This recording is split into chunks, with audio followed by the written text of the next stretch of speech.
Hello दोस्तों, आज मैं मुंशी प्रेमचंद के काव्य खंड मानसरोवर से एक कहानी आपको सुनाने जा रहा हूँ।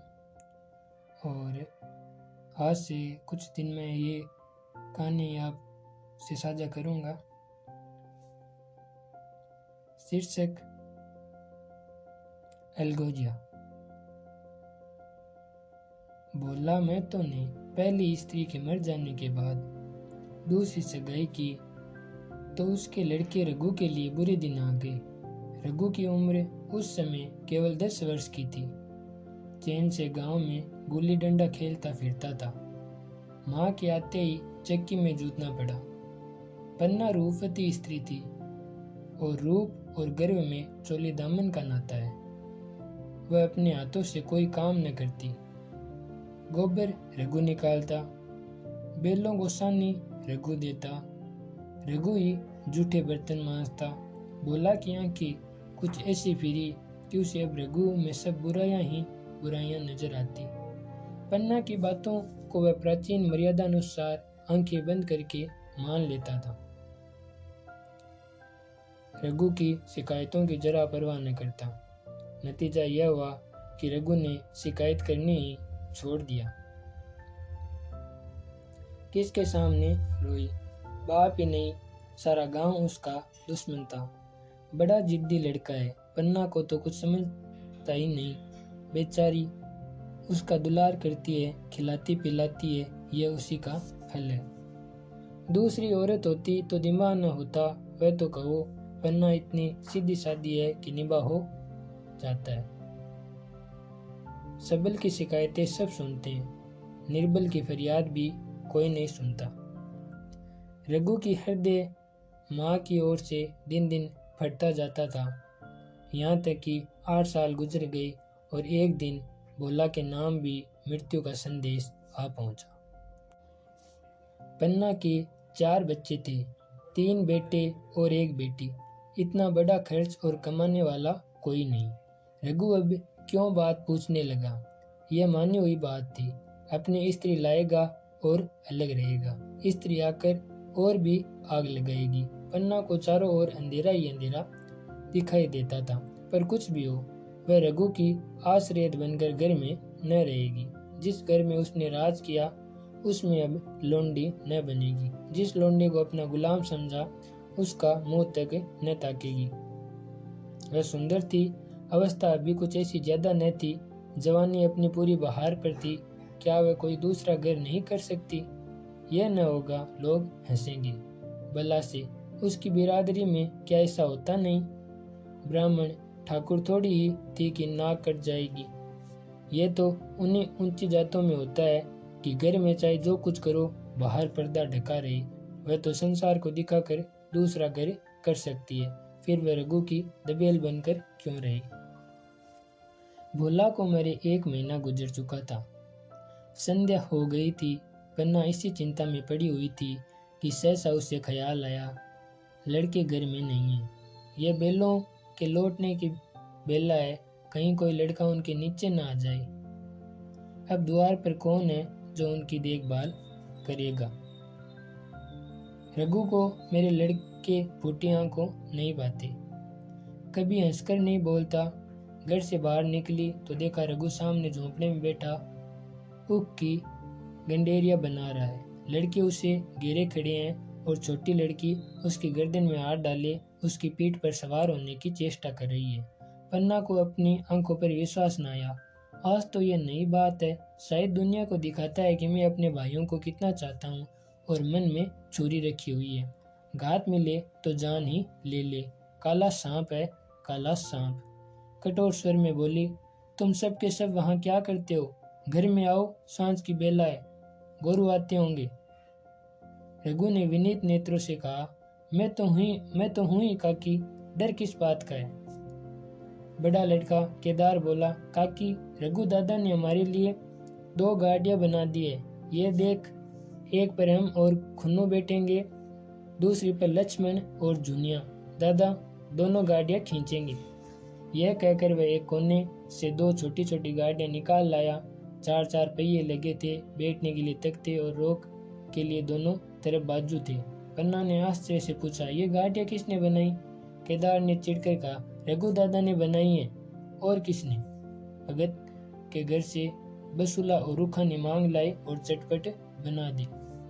खूब दौड़ती है काकी, बैठ खुन्नू में खींचूं।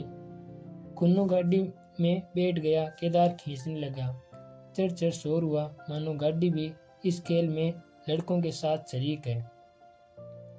लक्ष्मण ने दूसरी गाड़ी में बैठकर कहा, दादा खींचो। रघु ने जुनिया को भी गाड़ी में बिठा दिया और गाड़ी खींचता हुआ दौड़ा। तीनों लड़के तालियां बजाने लगे। पन्ना चकित नेत्रों से यह दृश्य देख रही थी और सोच रही थी कि यह वही रघु है या कोई और। थोड़ी देर के बाद दोनों गाड़ियां लौटी। लड़के घर में जाकर इस यान यात्रा के अनुभव बयान करने लगे। कितने खुश थे सब, मानो हवाई जहाज पर बैठे आए हों। खुन्नू ने कहा, काकी सब पेट दौड़ रहे थे। लक्ष्मण, और बच्चियां कैसी भागी, सब की सब दौड़ी। केदार, काकी रघु दादा दोनों गाड़ियां एक साथ खींच ले जाते हैं। दुनिया सबसे छोटी थी, उसकी व्यंजना शक्ति उछल कूद और नेत्रों तक परिमित थी। तालियां बजा बजा कर नाच रही थी। खुन्नू, अब हमारे घर गाय भी आ जाएगी काकी। रघु दादा ने गिरधारी से कहा है कि हमें एक गाय ला दो। गिरधारी बोला, कल लाऊंगा। केदार, 3 सेर दूध देती है काकी, खूब दूध पिएंगे। इतने में रघु भी अंदर आ गया। पन्ना ने अवहेलना की दृष्टि से देखकर पूछा, क्यों रघु, तुमने गिरधारी से कोई गाय मांगी है? रघु ने क्षमा प्रार्थना के भाव से कहा, हाँ मांगी है, कल लावेगा। पन्ना, रुपए किसके घर से आएंगे ये भी सोचा है? रघु, सब सोच लिया है काकी, मेरी यह मुहर नहीं है, इसके 25 रुपए मिल रहे हैं। 5 रुपए बच्चिया के मुजरा दे दूंगा, बस गाय अपनी हो जाएगी। पन्ना सन्नाटे में आ गई। अब उसका अविश्वासी मन भी रघु के प्रेम और सज्जनता को अस्वीकार न कर सका। बोले, मुहर को क्यों बेच देते हो? गाय की अभी कौन जल्दी है, हाथ में पैसे हो जाएं तो ले लेना। सुना सुना गला अच्छा न लगेगा। इतने दिनों गाय नहीं रही तो क्या लड़के नहीं जिए? रघुदास ने भाव से बोला, बच्चों के खाने पीने के यही दिन है काकी, इस उम्र में न खाया तो फिर क्या खाएंगे? मुहर पहनना मुझे अच्छा भी नहीं मालूम होता। लोग समझते होंगे कि बाप तो मर गया, इसे मुहर पहनने की सूझी है। बोला, मैं तो गाय की चिंता में ही चल बसे, न रुपये आए और न गाय मिली, मजबूर थे। रघु ने यह समस्या कितनी सुगमता से हल कर दी। आज जीवन में पहली बार पन्ना को रघु पर विश्वास आया। बोली, जब गहना ही बेचना है तो अपनी मुहर क्यों बेचोगे? मेरी हंसुली ले लेना। रघु, नहीं काकी, वह तुम्हारे गले में बहुत अच्छी लगती है। मर्दों को क्या, मुहर पहने या न पहने। पन्ना, चल मैं बूढ़ी हुई, अब हंसुली पहनकर क्या करना है? तू अभी लड़का है, तेरा गला अच्छा न लगेगा। रघु मुस्कुराकर बोला, तुम अभी से कैसी बूढ़ी हो गई हो? गांव में है कौन तुम्हारे बराबर? रघु की सरल आलोचना ने पन्ना को लज्जित कर दिया। उसके रूखे मुरझाए मुख पर प्रसन्नता की लाली दौड़ गई। 5 साल गुजर गए। रघु का सा मेहनती, ईमानदार, बात का धनी दूसरा किसान गांव में न था। पन्ना की इच्छा के बिना कोई काम न करता। उसकी उम्र अब 23 साल की हो गई थी। पन्ना बार बार कहती, भैया बहू को विदा करा लाओ, कब तक नहर में पड़ी रहेगी? सब लोग मुझे को बदनाम करते हैं कि यही बहू को नहीं आने देती, मगर रघु टाल देता था। कहता था कि अभी जल्दी क्या है, उसे अपनी स्त्री के रंग ढंग का कुछ परिचय दूसरों से मिल चुका था। ऐसी औरत को घर में लाकर वह अपनी शांति में बाधा नहीं डालना चाहता था। आखिर एक दिन पन्ना ने जीत करके कहा, तो तुम न लाओगे? कह दिया कि अभी कोई जल्दी नहीं। तुम्हारे लिए जल्दी न होगी, मेरे लिए तो जल्दी है। मैं आज आदमी भेजती हूँ। पछताओगे काकी, उसका मिजाज अच्छा नहीं है। तुम्हारी बला से जब मैं उससे बोलूंगी नहीं तो क्या हवा से लड़ेगी? रोटियां तो बना लेगी, मुझसे भीतर बाहर का सारा काम नहीं होता। मैं आज बुला लेती हूँ।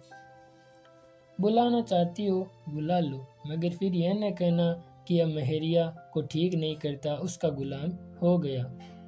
न कहूँगी, जाकर 2 साड़ियाँ और मिठाई ले आ।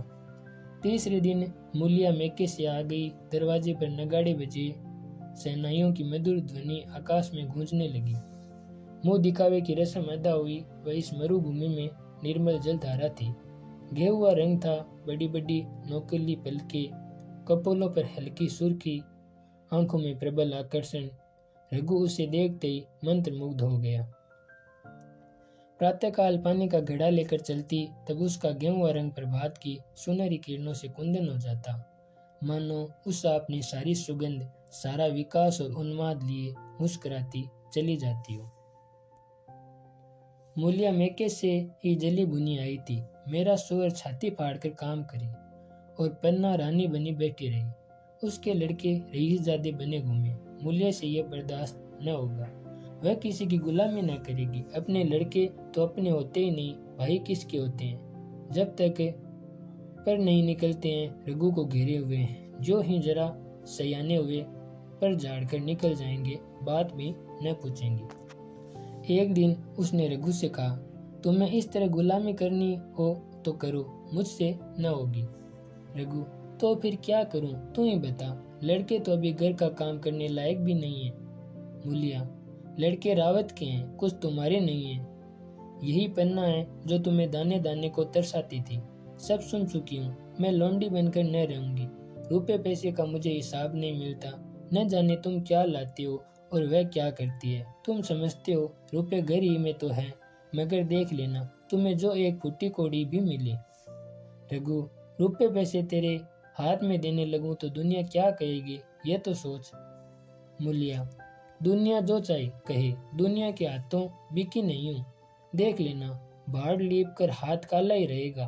फिर तुम अपने भाइयों के लिए मरो, मैं क्यों मरूं?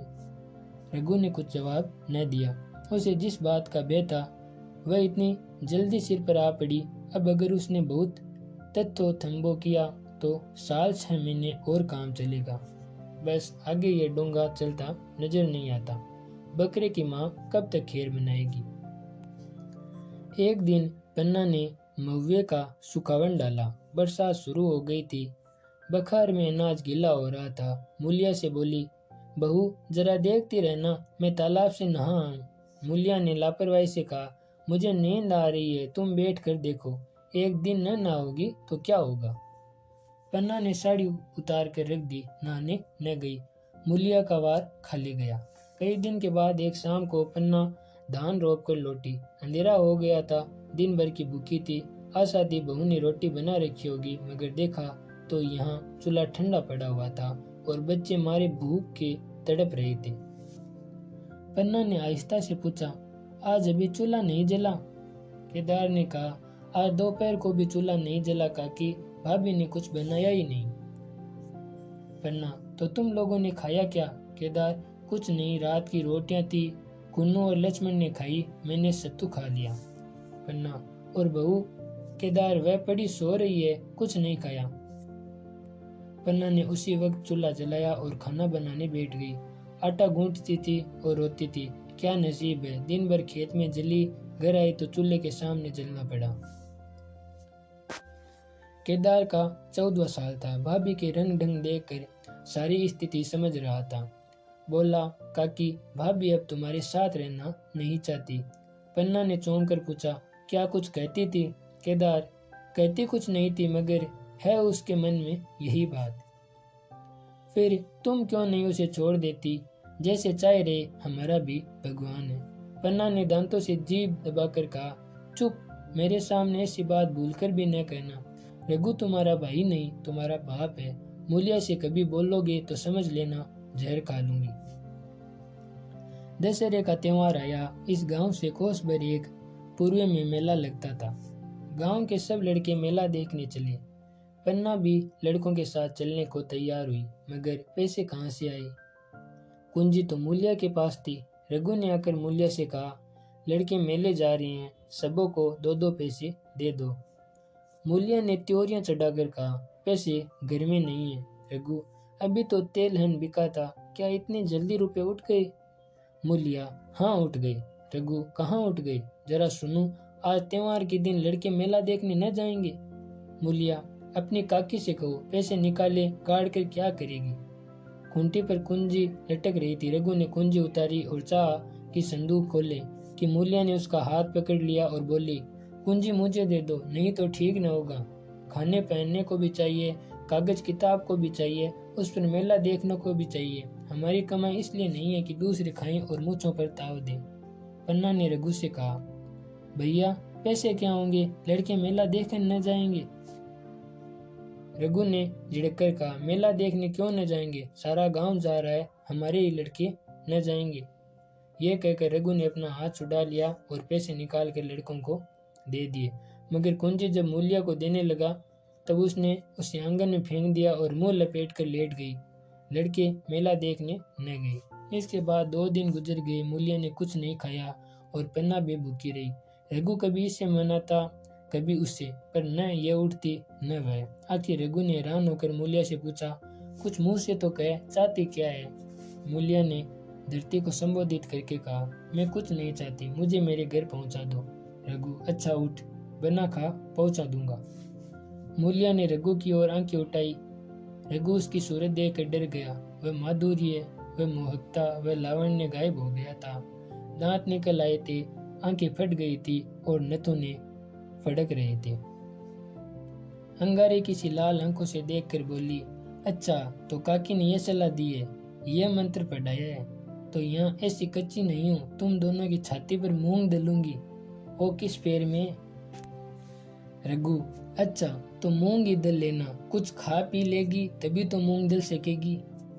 मूल्या, अब तो तभी मुंह में पानी डालूंगी जब घर अलग हो जाएगा, बहुत झेल चुकी, अब नहीं झेला जाता। रघु सन्नाटे में आ गया। 1 मिनट तक उसके मुंह से आवाज ही न निकली। अलग होने की उसने स्वप्न में भी कल्पना न की थी। उसने गांव में 2-4 परिवारों को अलग होते देखा था। वह खूब जानता था, रोटी के साथ लोगों के हृदय भी अलग हो जाते हैं, अपने हमेशा के लिए गैर हो जाते हैं, फिर उनमें वही नाता रह जाता है जो गांव के और आदमियों में। रघु ने मन में ठान लिया था कि इस विपत्ति को घर में न आने दूंगा, मगर होनहार के सामने उसकी एक न चली। मेरे मुख में कालिक लगेगी, दुनिया यही कहेगी कि बाप के मर जाने पर 10 साल भी एक में निभा न हो सका, फिर किससे अलग हो जाऊं, जिनको गोद में खिलाया, जिनको बच्चों की तरह पाला, जिनके लिए तरह तरह के कष्ट झेले, उन्हीं से अलग हो जाऊं, अपने प्यारों को घर से निकाल बाहर करूं। उसका गला फंस गया।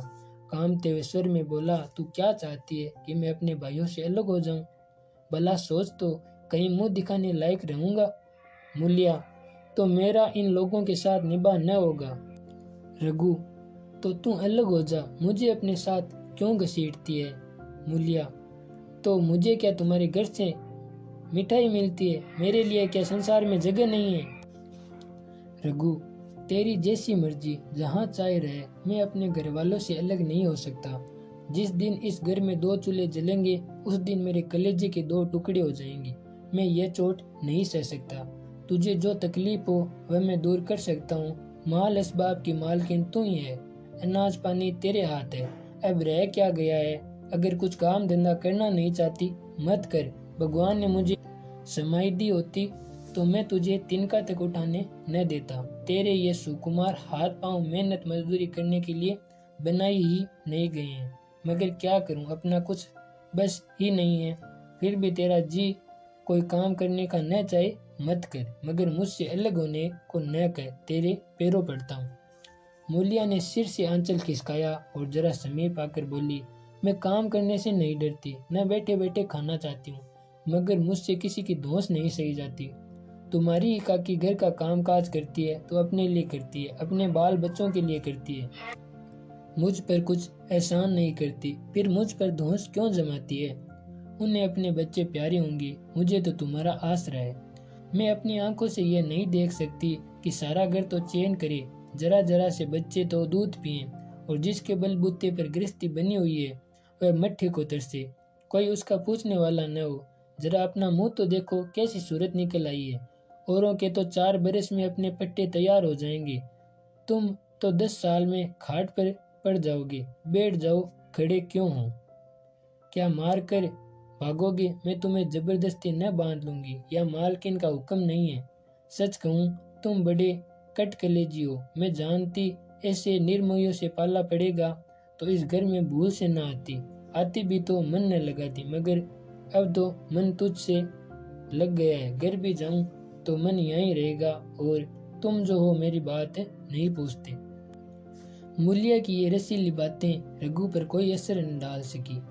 वह उसी रुखाई से बोला, मूलिया मुझसे यह न होगा, अलग होने का ध्यान करते ही मेरा मन न जाने कैसा हो जाता है, यह चोट मुझसे न सही जाएगी। मूलिया ने प्रयास करके कहा, तो चूड़ियां पहनकर अंदर बैठो न, लाओ मैं मुझे लगा लूं, मैं तो समझती थी कि तुमसे भी कुछ कसबल है, अब देखती हूँ तो निरे मिट्टी के लोंदे हो। पन्ना दालान में खड़ी दोनों की बातचीत सुन रही थी। अब उससे न रहा गया, सामने आकर रघु से बोली, जब वह अलग होने पर तुली हुई है, फिर तुम क्यों उसे जबरदस्ती मिलाए रखना चाहती हो? तुम उसे लेकर रहो, हमारे भगवान मालिक हैं। जब मैं तो मर गए थे और कहीं पति भी छा नहीं थी, जब उस वक्त भगवान ने निभा दिया, तो अब क्या डर? अब तो भगवान की दया से तीनों लड़के सयाने हो गए हैं, अब कोई चिंता नहीं। रघु ने आंसू भरी आंखों से पन्ना को देखकर कहा, काकी तुम भी पागल हो गई है क्या?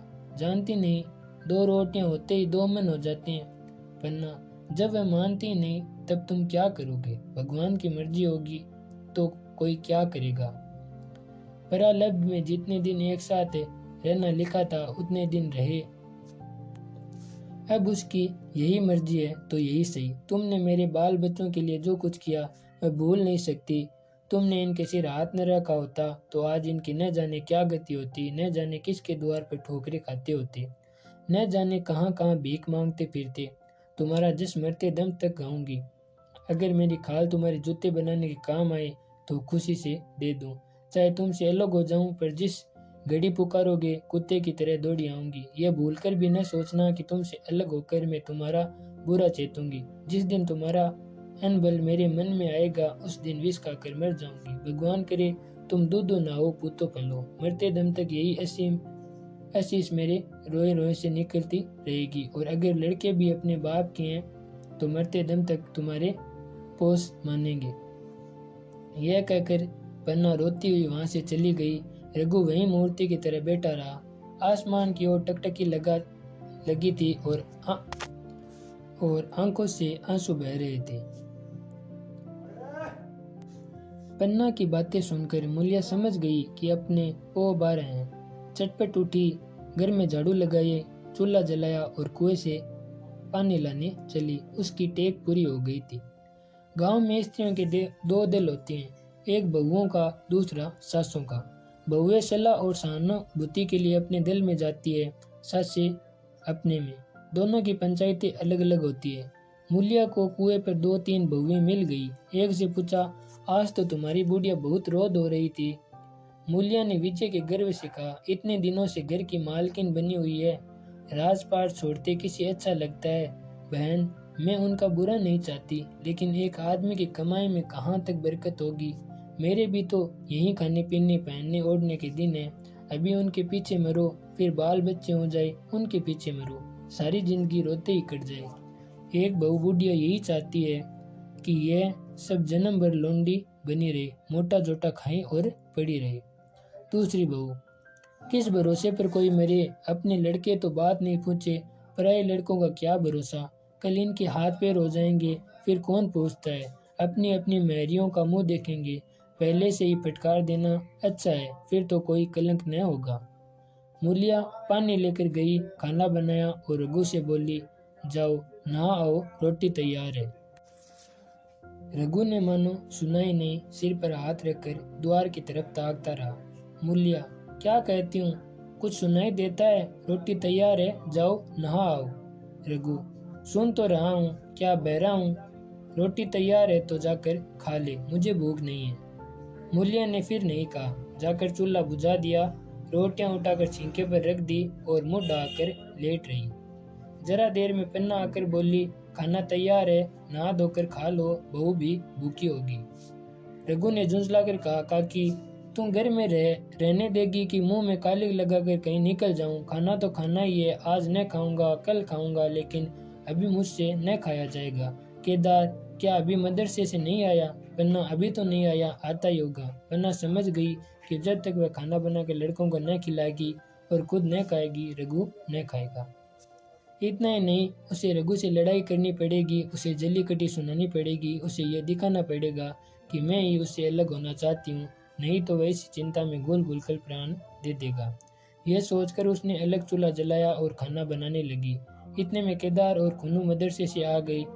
पन्ना ने कहा, आओ बेटा खा लो, रोटी तैयार है। केदार ने पूछा, भैया को भी बुला लो ना। पन्ना, तुम आकर खा लो, उसकी रोटी बहू ने अलग बनाई है। खुन्नू, जाकर भैया से पूछना हूँ। पन्ना, जब उनकी जी चाहेगा खाएंगे, तुम बैठकर खा, तुझे इन बातों से क्या मतलब? जिसका जी चाहेगा खाएगा, जिसका जी न चाहेगा न खाएगा। जब वह और उसकी बीवी अलग रहने पर तुले हैं तो कौन मनाए?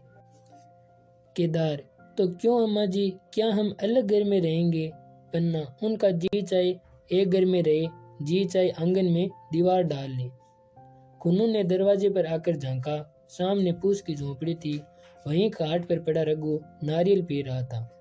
खुन्नू, भैया तो अभी नारियल लिए बैठे हैं। पन्ना, जब जी चाहेगा खाएंगे। केदार, भैया ने भाभी को डांटा नहीं? मूलिया अपनी कोठरी में पड़ी सुन रही थी। बाहर आकर बोली, भैया ने तो नहीं डांटा, अब तुम आकर डांटो। केदार के चेहरे का रंग उठ गया, फिर जबान ने खोली। तीनों लड़कों ने खाना खाया और बाहर निकली। लू चलने लगी थी। आम के बाग में गांव के लड़के लड़कियां हवा से गिरे हुए आम चुन रहे थे। केदार ने कहा, आज हम भी आम चुनने चले, खूब आम गिर रहे हैं। खुन्नू, दादा जो बैठे हैं। लक्ष्मण, मैं न जाऊंगा, दादा गुड़केंगे। केदार, वह तो अब अलग हो गए हैं। लक्ष्मण, तो अब हमको कोई मारेगा तभी दादा न बोलेंगे। केदार, वाह, तब क्यों न बोलेंगे। रघु ने तीनों लड़कों को दरवाजे पर खड़े देखा पर कुछ बोला नहीं। पहले तो वह घर के बाहर निकलते ही उन्हें डांट बैठता था, पर आज वह मूर्ति के समान निश्चल बैठा रहा। अब लड़कों को कुछ साहस हुआ, कुछ दूर और आगे बढ़े। रघु अब भी न बोला। कैसे बोले, वह सोच रहा था। काकी ने लड़कों को खिला पिला दिया, मुझसे पूछा तक नहीं। क्या उसकी आंखों पर भी पर्दा पड़ गया है? अगर मैंने लड़कों को पुकारा और वह न आए तो मैं उनको मार पीट तो न सकूंगा। लोग में सब मारे मारे फिरेंगे, कहीं बीमार न पड़ जाएं। उसका दिल महसूस कर रह जाता था, लेकिन मुंह से कुछ न कह सकता था। लड़कों ने देखा कि ये बिल्कुल नहीं बोलते तो निर्भय होकर चल पड़े। सहसा मूलिया ने आकर कहा, अब तो उठोगे कि अब भी नहीं? जिनके नाम पर फाका कर रही हो, उन्होंने मजे से लड़कों को खिलाया और आप खाया, अब आराम से सो रही है। मोर पिया बात न पूछे, मोर सुहागिन नाव। एक बार भी तो मुंह से न फूटा कि चलो भैया खा लो। रघु को इस समय मर्मांतक पीड़ा हो रही थी। मूलिया के इन कठोर शब्दों ने गांव पर नमक छिड़क दिया। दुखित नेत्रों से देखकर बोला, तेरी जो मर्जी थी वही तो हुआ, अब जा ढोल बजा। मूलिया, नहीं, तुम्हारे लिए थाली परोसे बैठी है। रघु, मुझे चिढ़ा मत, तेरे पीछे मैं भी बदनाम हो रहा हूँ। जब तू किसी की होकर नहीं रहना चाहती तो दूसरे को क्या गरज है? जो तेरी खुशामद करे, जाकर काकी से पूछ, लड़के आम चुनने गए हैं, उन्हें पकड़ लाऊं। मूलिया अंगूठा दिखाकर बोली, यह जाता है, तुम सो बार गरज हो, जाकर पूछो। इतने में पन्ना भी भीतर से निकल आई। रघु ने पूछा, लड़के बगीचे में चले गए काकी, लू चल रही है। पन्ना, अब उनका कौन पुस्तर है? बगीचे में जाएं, पेड़ पर चढ़ें, पानी में डूबे, मैं अकेली क्या क्या करूं? रघु, जाकर पकड़ लाऊं। पन्ना, जब तुम्हें अपने मन से नहीं जानना है तो फिर मैं जाने को क्यों कहूं? तुम्हें रोकना होता तो रोकने देते, तुम्हारे सामने ही तो गए होंगे। पन्ना की बात पूरी भी न होती कि रघु ने नारियल कोने में रख दिया और बाग की तरफ चला। रघु लड़कों को लेकर बाग से लौटा तो देखा मूलिया अभी तक झोंपड़े में खड़ी है। बोला, तू जाकर खा क्यों नहीं लेती? मुझे तो इस बेला भूख नहीं है। मूलिया ऐंठ कर बोली, हाँ, भूख क्यों लगेगी? भाइयों ने खाया, वह तुम्हारे पेट में पहुंच ही गया होगा। रघु ने दांत पीस कर कहा, मुझे जला मत मूलिया, नहीं, अच्छा न होगा। खाना कहीं भागा नहीं जाता, एक बेला न खाऊंगा तो मर न जाऊंगा। क्या तू समझती है घर में आज कोई छोटी बात हो गई है? तूने घर में चूल्हा नहीं जलाया, मेरे कलेजे में आग लगाई है। मुझे घमंड था कि और चाहे कुछ हो जाए पर मेरे घर में फूट का रोग न आने पाएगा, पर तूने मेरा घमंड चूर कर दिया। परालब्ध की बात है। मूलिया तिनक कर बोली, सारा मोह छो तुम्हें को है कि और किसी को है। मैं तो किसी को तुम्हारी तरह बिसुरते नहीं देखती। रघु ने ठंडी सांस खींचकर कहा, मूलिया, घावों पर नोन न छिड़क।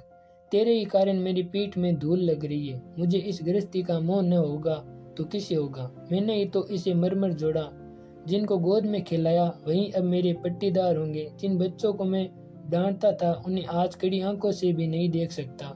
मैं उनके भले के लिए कोई बात करूं तो दुनिया यही कहेगी कि अपने भाइयों को लूट लेता है। जो मुझे छोड़ दें, अभी मुझसे कुछ न खाया जाएगा। मूलिया, मैं कसम रखा दूंगी, नहीं चुपके से चले चलो। रघु, देख, अब भी कुछ नहीं बिगड़ा है, अपना हट छोड़ दे। मूलिया, हमारा ही लहू पिए जो खाने न उठे। रघु ने कानों पर हाथ रखकर कहा, ये तूने क्या किया मूलिया? मैं तो उठ ही रहा था, चल खा लूं, नहाने धोने कौन जाए। लेकिन इतना कह देता हूँ कि चाहे 4 की जगह 6 रोटियां खा जाऊं, चाहे तू मुझे घी के मटके ही में डुबो दे, पर यह दाग मेरे दिल से न मिटेगा। मूलिया, दाग साग सब मिट जाएगा, पहले सबको ऐसा ही लगता है। देखती नहीं हो उधर कैसी चैन की बंसी बज रही है। वह तो मना ही रही थी कि किसी तरह यह सब अलग हो जाए। अब वह पहले किसी चांदी तो नहीं है कि जो कुछ घर में आवे सब गायब। अब क्यों हमारे साथ रहने लगी? रघु ने आज सर में कहा, इसी बात का तो मुझे गम है। काकी से मुझे ऐसी आशा न थी। रघु खाने बैठा तो कोर विष के घूंट सा लगता था। जान पड़ता था रोटियां भूसी की है, दाल पानी सी लगती है। पानी कंठ के नीचे न उतरता था। दूध की तरफ देखा तक नहीं। 2-4 ग्रास खाकर उठाया, जैसे किसी प्रियजन के श्राद्ध का भोजन हो। रात का भोजन भी उसने इसी तरह किया। भोजन क्या किया, कसम पूरी की। रात भर उसका चित्त उद्विग्न रहा। एक अज्ञात शंका उसके मन पर छाई हुई थी, जैसे बोला, मैं तो द्वार पर बैठा रो रहा हूँ। वह कई बार चौंक कर उठा, ऐसा जान पड़ा बोला उसकी ओर तिरस्कार की आंखों से देख रहा है। वह दोनों जून भोजन करता था, पर जैसे शत्रु के घर। बोला कि शोक मगन मूर्तियां आंखों से न उतरती थी। रात को उसे नींद न आती। वह गांव में निकलता तो इस तरह मुंह चुराए सिर झुकाए मानो गो हत्या की हो। 5 साल गुजर गए। रघु अब 2 लड़कों का बाप था। आंगन में दीवार खींच गई थी, खेतों में मेढ़े डाल दी गई थी और बैल बच्चे बांट लिए गए थे। केदार की उम्र अब 19 हो गई थी। उसने पढ़ना छोड़ दिया था और खेती का काम करता था। खुन्नू गाय चराता था। केवल लक्ष्मण अब तक मदरसे जाता था। पन्ना और मूलिया दोनों एक दूसरे की सूरत से जलती थी। मूलिया के दोनों लड़के बहुधा पन्ना ही के पास रहते। वहीं उन्हें उपटन मलती, वही काजल लगाती, वही गोद में लिए फिरती, मगर मूलिया के मुंह से अनुग्रह का एक शब्द भी न निकलता। न पन्ना ही इसकी इच्छुक थी। वह जो कुछ करती निर्व्याज भाव से करती। उसके 2 लड़के अब कमाऊ हो गए थे। लड़की खाना पका लेती थी, वह खुद ऊपर का काम काज कर लेती। इसके विरुद्ध रघु अपने घर का अकेला था। वह भी दुर्बल, अशक्त और जवानी में बूढ़ा। अभी आयु 30 वर्ष से अधिक न थी, लेकिन बाल खिचड़ी हो गए थे। कमर भी झुक चली थी। खांसी ने जीर्ण कर रखा था। देखकर दया आती थी। और खेती पसीने की वस्तु है। खेती की जैसी सेवा होनी चाहिए वह उससे न हो पाती। फिर अच्छी फसल कहाँ से आती? कुछ ऋण भी हो गया था। वह चिंता और बीमारी डालती थी। चाहिए तो यह था कि अब उसे कुछ आराम मिलता। इतने दिनों के निरंतर परिश्रम के बाद सिर का बोझ कुछ हल्का होता। लेकिन मूलिया की स्वार्थपरता और अदूरदर्शिता ने लहराती हुई खेती उजाड़ दी। अगर सब एक साथ रहते तो वह अब तक पेंशन पा जाता। मंजे में द्वार पर बैठा हुआ नारियल पीता। भाई काम करते, वह सलाह देता, मैं तो बना फिरता। कहीं किसी के झगड़े चुकाता, कहीं साधु संतों की सेवा करता। वह अवसर हाथ से निकल गया। अब तो चिंता भार दिन दिन बढ़ता जाता था। आखिर उसे धीमा धीमा जो रहने लगा। हृदय शूल, चिंता, कड़ा परिश्रम और अभाव का यही पुरस्कार है। पहले कुछ परवाह न की, समझा आप ही आप अच्छा हो जाएगा। मगर कमजोरी बढ़ने लगी तो दवा की फिक्र हुई। जिसने जो बता दिया खा लिया। डॉक्टरों और वैद्यों के पास जाने की सामर्थ्य कहाँ, और सामर्थ्य भी होती तो रुपए खर्च कर देने के सिवा और नतीजा ही क्या था। जीर्ण जवर की औषधि आराम और पुष्टिकारक भोजन है। न वह बसंत मालती का सेवन कर सकता था और न आराम से बैठकर बलवर्धक भोजन कर सकता था। कमजोरी बढ़ती ही गई। पन्ना को अवसर मिलता तो वह आकर उसे तसल्ली देती, लेकिन उसके लड़के अब रघु से बात भी न करते थे। दवा दारू तो क्या करते, उसका और मजाक उड़ाते। भैया समझते थे कि हम लोगों से अलग होकर सोने और ईंट रख लेंगे। भाभी भी समझती थी सोने से लज जाएगी। अब देखिए कौन पूछता है। सिसक सिसक कर न मरे तो कह देना बहुत हाय हाय भी अच्छी नहीं होती। आदमी उतना काम करें जितना हो सके, यह नहीं कि रुपए के लिए जान दे दे। पन्ना कहती रघु बेचारे का कौन दोष है। केदार कहता चल मैं खूब समझता हूँ, भैया की जगह मैं होता तो डंडे से बात करता। मजाक थी कि औरत यूं जिद करती, यह सब भैया की चाल थी, सब सदी बदी बात थी। आखिर एक दिन रघु का टिमटिमाता हुआ जीवन दीपक बुझ गया। मौत ने सारी चिंताओं का अंत कर दिया।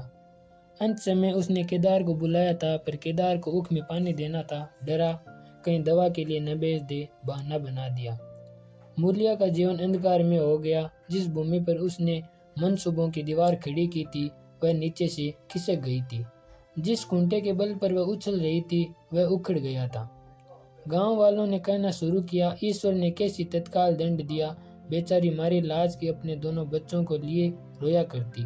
गांव में किसी को मुंह दिखाने का साहस न होता। प्रत्येक प्राणी उसे ये कहता हुआ मालूम होता था। मारे घमंड के धरती पर पांव न रखती थी। आखिर सजा मिल गई कि नहीं।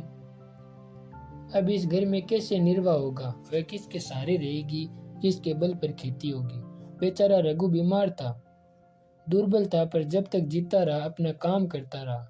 मारे कमजोरी के कभी कभी सिर पकड़कर बैठ जाता और जरा दम लेकर फिर हाथ चलाने लगता।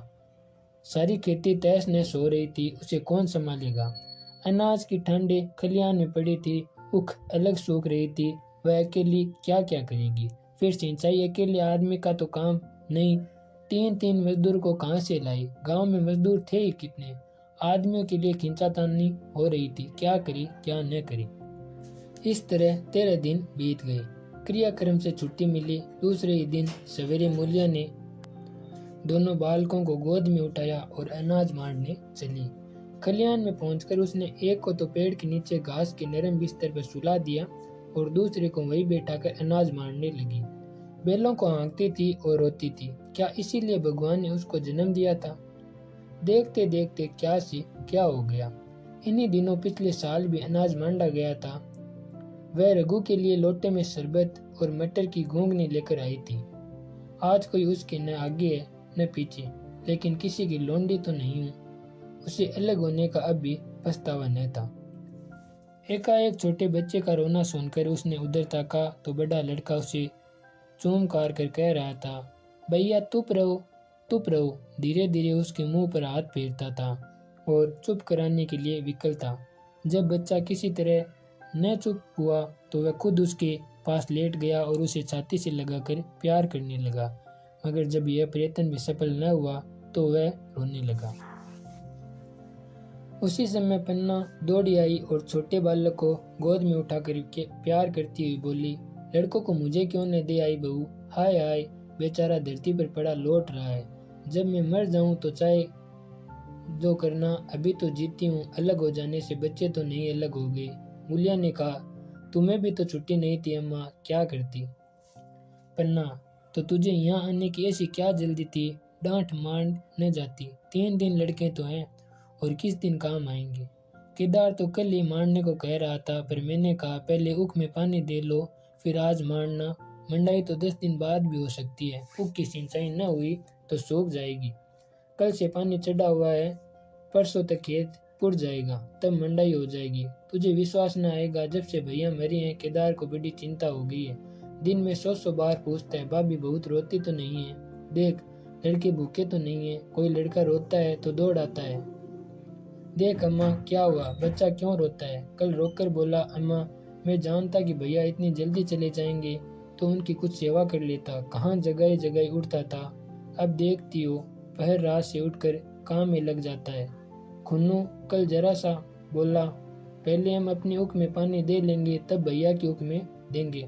इस पर केदार ने ऐसा डांटा कि खुन्नू के मुंह से फिर बात न निकली। बोला, कैसी तुम्हारी और कैसी हमारी उख? भैया ने जिला न लिया होता तो आज या तो मर गए होते या कहीं भीख मांगते होते। आज तुम बड़े उख वाले बने हो। यह उन्हीं का पुण्य प्रताप है कि आज भले आदमी बने बैठे हो। परसों रोटी खाने को बुलाने गई तो मंडैया में बेटा रो रहा था। पूछा क्यों रोता है तो बोला, अम्मा भैया इसी अलगोजा के दुख से मर गए। नहीं अभी उनकी उम्र ही क्या थी, यह उस वक्त न सूझा, नहीं उनसे क्यों बिगाड़ करते। यह कहकर पन्ना ने मूल्य की ओर संकेत पूर्वक दृष्टि से देखकर कहा, तुम्हें वह अलग न रहने देगा बहू। कहता है भैया हमारे लिए मर गए तो हम भी उनके बाल बच्चों के लिए मर जाएंगे।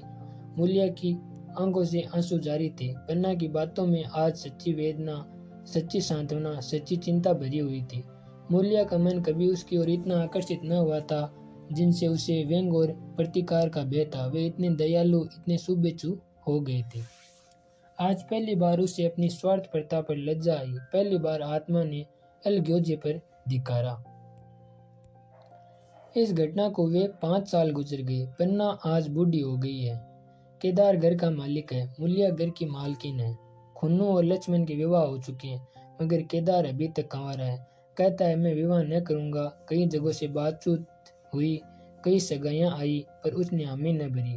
पन्ना ने कंपे लगाए, जाल फैलाई पर वह न फंसा। कहता औरतों से कौन सुख, महरिया घर में आई और आदमी का मिजाज बदला। फिर जो कुछ है वह महरिया है। माँ बाप, भाई बंधु सब पर रहे हैं। जब भैया जैसे आदमी का मिजाज बदल गया तो फिर दूसरों की क्या गिनती।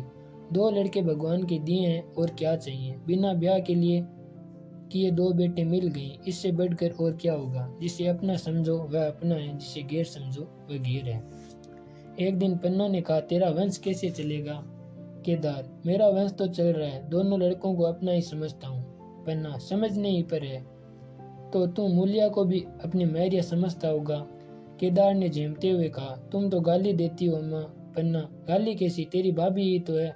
केदार, मेरे जैसे लट गंवार को वह क्यों पूछने लगी। पन्ना, तू करने को कहे तो मैं उससे पूछूं। केदार, नहीं मेरी अम्मा, कहीं रोने गाने न लगे। पन्ना, तेरा मन हो तो मैं बातों बातों में उसके मन की थाल लूं। केदार, मैं नहीं जानता, जो चाहे कर। पन्ना केदार के मन की बात समझ गई। लड़के का दिल मूल्य पर आया हुआ है पर संकोच और भय के मारे कुछ नहीं कहता।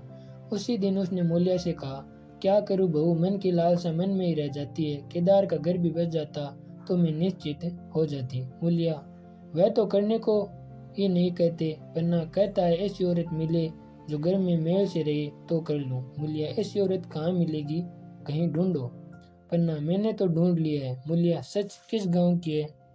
पन्ना, अभी न बताऊंगी, मुद्दा ये जानती हूँ कि उसे केदार की सगाई हो जाए तो घर बन जाए और केदार की जिंदगी भी सफल हो जाए।